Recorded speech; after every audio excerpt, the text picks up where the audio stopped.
Entrou numa situação de bola dividida e de conflito no trabalho e precisa saber como tomar a melhor decisão ou se portar?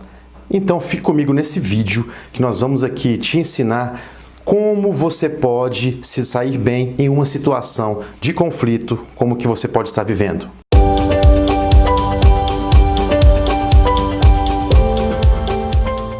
Antes de começar esse vídeo, gostaria de sugerir que você, como sempre, baixe o nosso e-book Porque o Marketing Esportivo é o Marketing do Futuro. O link está na descrição desse vídeo aqui no nosso canal do YouTube.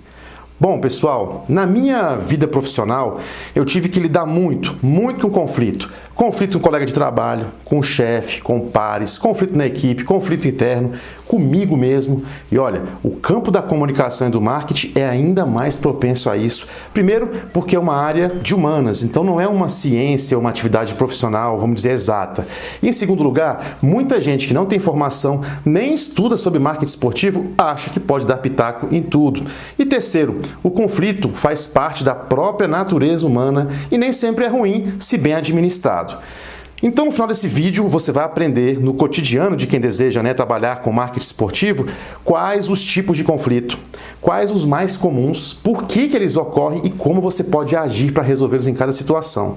Então vamos lá, primeiramente, quais os tipos de conflito? Bom, eles podem ser intrapessoais, ou seja, quando ele é íntimo, quando você não está satisfeito ou resolvido consigo mesmo, por exemplo, sem autoconfiança ou desanimado com seu desempenho ou com seu trabalho atual, e de quem busca entrar no mercado de trabalho do marketing esportivo e não conseguiu ainda, por exemplo. Já os conflitos interpessoais, eles envolvem a maioria dos casos, pois envolve você e outras pessoas, é lógico, né?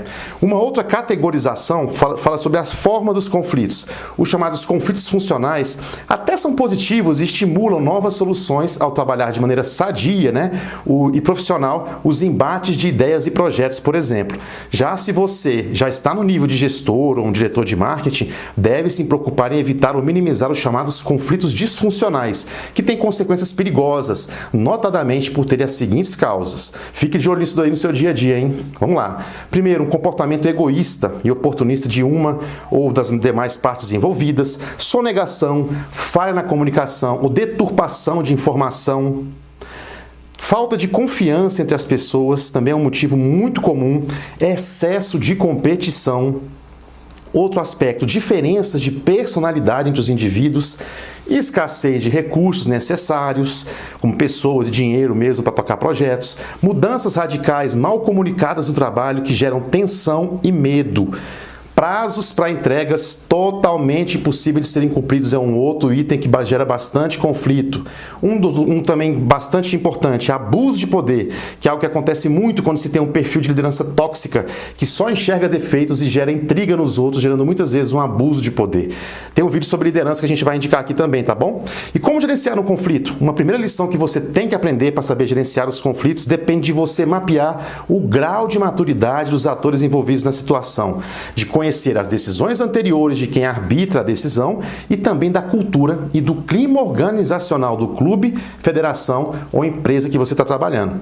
Se ela está, por exemplo, acostumada a lidar com esse tipo de situação de forma profissional, impessoal, por exemplo, deixa tudo no campo das ideias. A segunda coisa a se fazer é saber a hora de se utilizar de estratégias salutares para o gerenciamento desses momentos. Como, por exemplo, existe alguma situação em que é positivo evitar o conflito? Sim, quando ele é inexpressivo, quando é um conflito pequenininho, que pode comprometer um relacionamento com ganhos maiores futuros. Agora, muito cuidado com essa estratégia, de você evitar, tá? Se o conflito em questão começa a crescer ou se tornar permanente, é melhor você agir e evitar aquele conflito. Uma outra opção, negociar ou ceder em parte. Quando é que você usa essa situação? Quando se tenta fazer a melhor negociação com o mínimo de danos possível, tá? Que pode ser favorável, por exemplo, se você estiver, muito em desvantagem numa determinada negociação, por exemplo, numa situação. Então pode ser uma estratégia que você pode utilizar para resolver um conflito e perder menos nessa situação.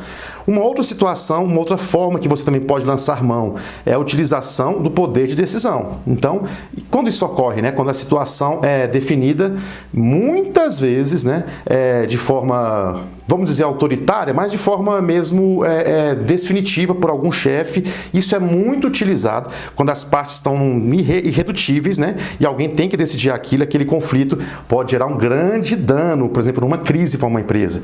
Você só deve usar esse método quando você precisa tomar então uma decisão que desagrada as pessoas, ou quando manter o relacionamento com uma outra parte também não importa muito assim. Você não tem muito a perder se aquela parte ficar chateada com você ou deixar de te seguir, né? Bom, gerar uma solução. Esse é o tipo onde os dois topam ceder em alguns pontos para encerrar aquela questão. É um tipo de gerenciamento de conflito que eu gosto muito, né? Então, todas essas formas de gestão de conflito, elas têm seus pontos que a gente pode dizer negativos, ou melhor, vamos começar pelo positivo, né? Tem seus pontos positivos e negativos. E dependem muito do contexto, da situação, para que sejam utilizados da melhor forma possível. Então você tem que saber avaliar onde você está inserido para poder escolher qual a melhor forma. E se você for o árbitro da decisão, a pessoa que decide, bom, o seu papel será pensar no longo prazo e não deixar que as relações do seu time sejam prejudicadas, sabendo atuar como mediador, bombeiro, em último caso, né, numa crise, por exemplo, como fator de decisão, aquele que decide. É isso, meu amigo, minha amiga. Hoje nós vamos ficando por aqui. Se você gostou, não se esqueça de deixar seu like e curtir nosso vídeo, tá bom? Agradeça a todos os deuses pela sua alma indomável. Você é o capitão da sua alma, você é o senhor do seu destino. Um grande abraço e sejamos felizes.